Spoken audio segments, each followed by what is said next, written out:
সাধু বিজেপি, মৌলবী Trinamool, TV show ঘিরে অস্বস্তিতে দেবাংশু।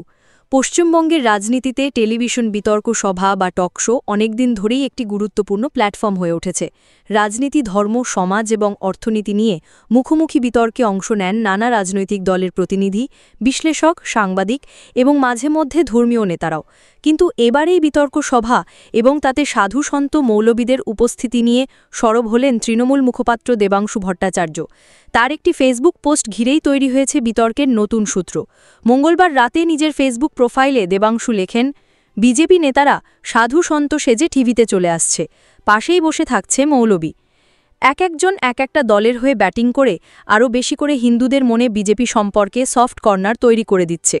বার্তা দেওয়া হচ্ছে, ওই দেখো, টুপি দাড়িওয়ালা লোক তৃণমূলের পক্ষে বলছে, আর মাথায় চন্দন দেওয়া গেরুয়া বসন ধারণ করা সাধু তৃণমূলের বিরুদ্ধে বলছে, বিজেপির পক্ষে বলছে।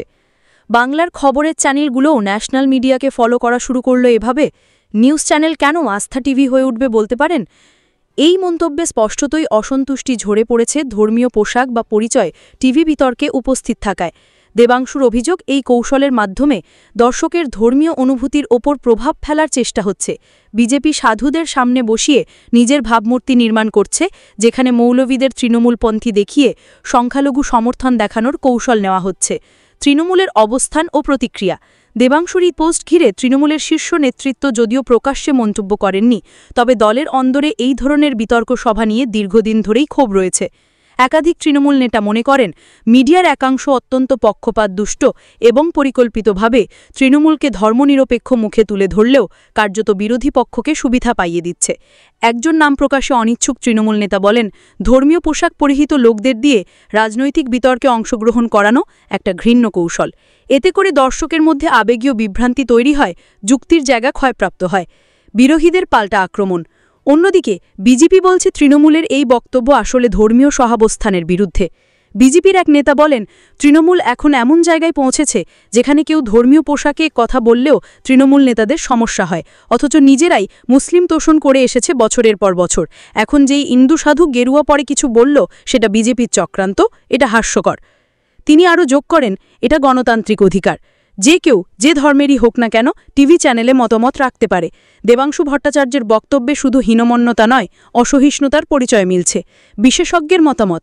রাজনৈতিক বিশ্লেষক সৌরভ পাল মনে করেন, মিডিয়ার টকশোতে নানা মতের প্রতিনিধিত্ব থাকা জরুরি।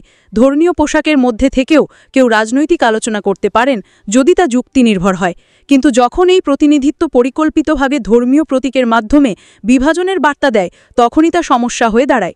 দেবাংশু ভট্টাচার্যের বক্তব্য এই দিকটাই ইঙ্গিত করছে। যদিও তার ভাষা বা টোন অনেকের কাছে বিতর্কিত ঠেকতে পারে, তবুও প্রশ্নটা গুরুত্বপূর্ণ। মিডিয়া কি দর্শকের আবেগ নিয়ে খেলছে? সামাজিক প্রতিক্রিয়া। সোশ্যাল মিডিয়ায় দেবাংশুর এই পোস্টের পরই মিলেছে মিশ্র প্রতিক্রিয়া। কেউ বলছেন তার বক্তব্য অত্যন্ত বাস্তবসম্মত ও সময়োপযোগী, আবার কেউ কটাক্ষ করে লিখেছেন, তৃণমূলের মুখপাত্র হয়ে কিভাবে সংবিধানের গণতান্ত্রিক চেতনার বিরুদ্ধে কথা বলেন তিনি।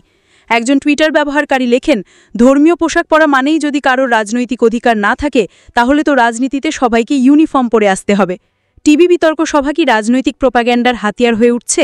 সংবাদ মাধ্যম কি নিরপেক্ষতার বাইরে গিয়ে দর্শকের আবেগকে প্রভাবিত করছে? দেবাংশুর পোস্ট এই প্রশ্নগুলোই সামনে নিয়ে এসেছে। তবে তার বক্তব্যে যেভাবে সাধু এবং মৌলবীদের আলাদাভাবে চিহ্নিত করে মন্তব্য করা হয়েছে, তা নিয়ে সমাজ ও রাজনীতির নানা মহলে তৈরি হয়েছে নতুন বিতর্ক। এই বিতর্ক আপাতত থামার নয় বলেই মনে করছেন রাজনৈতিক বিশ্লেষকরা, বরং রাজ্যের ভোট রাজনীতিতে ধর্মীয় চিত্রায়নের ইঙ্গিত আরও স্পষ্ট হচ্ছে বলেই তাদের মত।